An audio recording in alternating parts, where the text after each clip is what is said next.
Barrier is very trendy right now. Everybody is talking about protecting their barrier. There's barrier creams. What exactly is the skin barrier, and what are some things that we might be doing that are compromising it? Yeah. So the barrier is essentially the protective layer you have on your skin. So basically, the first layer of your skin is mostly made of like dead skin cells, which is why you can use an acid peel, which is why you get the instant glow. So we're constantly growing and shedding new skin cells every single day. So that's the thing that I love about the skin, because it's the only organ in the body, one of the few organs in the body that's capable of regenerating itself. So with the barrier, it is designed to really hold on to moisture. It's designed to, again, keep things out. It's designed to be the protective layer on your skin. So usually, for example, if you're sitting out in the sun, you get a sunburn, but the skin protects your organs from getting UV damage. That's basically what it is. And I think the most common, I guess, mistakes people make when it comes to their barrier health is perhaps exfoliating too often, using or loading up on active ingredients one after the other. So as a rule, if you want that glass skin look, which I don't like, I'm a big fan of that, but if you're over exfoliating, you have like the thin line of looking really glassy before everything crumbles.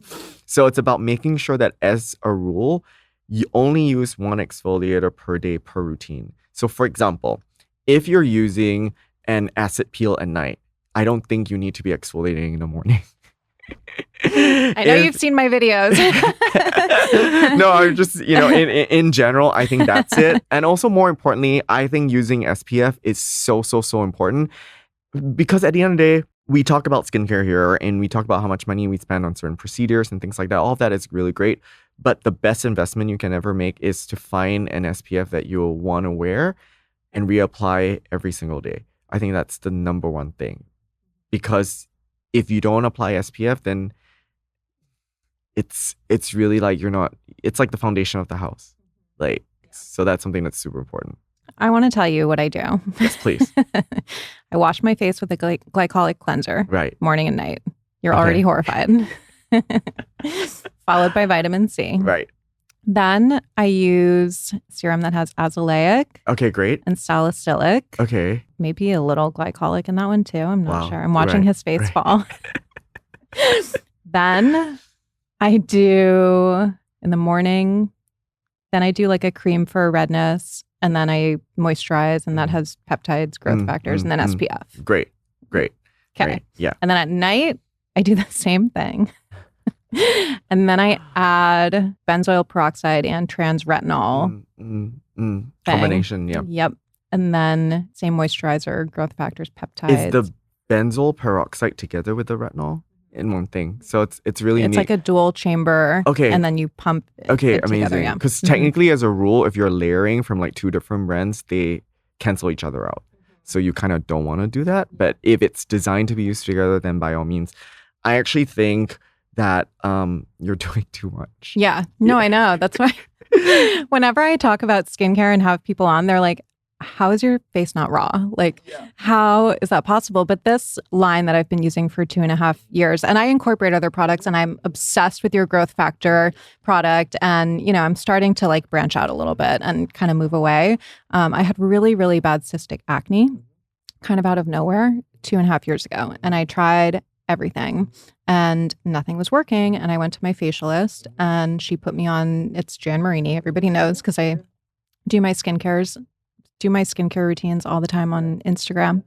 And this is the routine, and it's like formulated to go together. And it was within weeks. I mean, it was gone, cleared it up. And I felt like my skin really did improve because at the time it was so sensitive. The barrier was so compromised. I was so oily, but dry. Pores were clogged, but I couldn't use anything that had like any kind of moisture because then it would break out. Like it was just a mess. That brings me to now, and everybody's like, that's too much. Yeah. Okay. So there's a few things to really unpack here, which I think it's so great. So I think you don't have cystic acne now, so you don't have to live in fear of what happens if it comes back if I start exfoliating. I think there's that component there.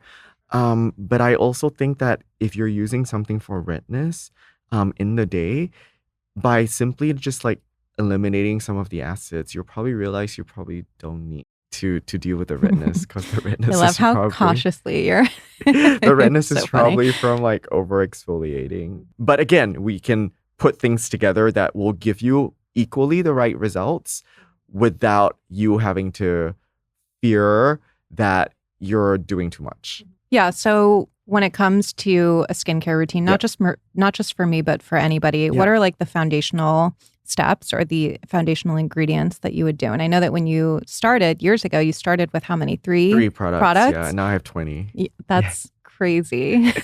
Were those 3 products kind of those foundational products that you think that everybody could benefit from? Or what was the Yeah. thought process around that? So the thought process was really to create an activating mist, because skincare is best applied on very, very damp skin. So we have a anti-evaporation mist that's designed to sort of have the potency of an essence or a serum or a light serum, but it's designed to cling to your skin cells. So we use something called heavy water that's molecularly heavier than traditional water, so it withstands the rate of evaporation.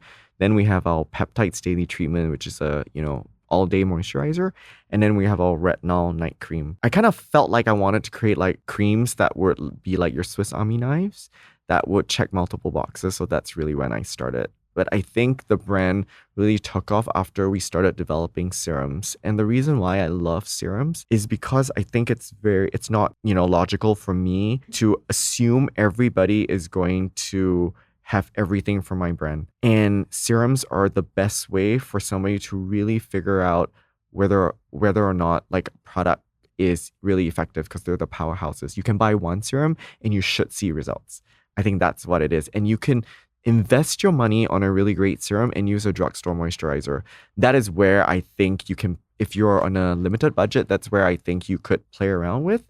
And so for us, it's very simple. Depending on what your skincare goal is, let's just say cystic acne for you. What I would do is I would use in the morning sort of a mild cleanser, and then like a hydrating cleanser. Then I would go azelaic acid. It's really incredible. I would do a azelaic acid and growth factors depending on what your age is. A lot of our customers have cystic acne, but they're also like older millennials like myself. So they have aging concerns as well. So I would mix growth factors with azelaic acid, and then I'll use something with peptides as a moisturizer.